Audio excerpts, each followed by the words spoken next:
going on? I'm sitting here at the Meineke trying to get some car work done. But, well, I'm supposed to just get my brakes fixed.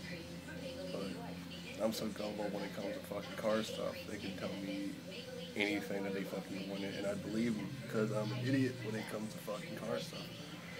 So, we're gonna fucking see how much this is gonna rate me for, and we'll get back to you.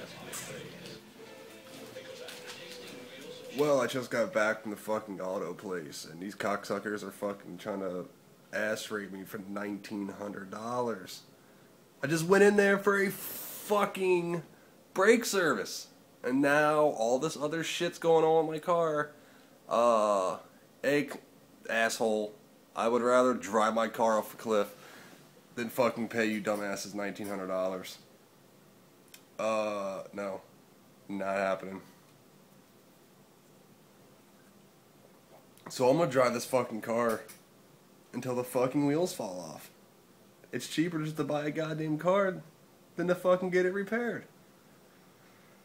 Tell you, man, you win some, you fucking lose some. I don't know. I'll be posting more videos later on. I got a bunch of ideas creeping up in the old skull here. I just gotta edit them, and I'll post them later. Later.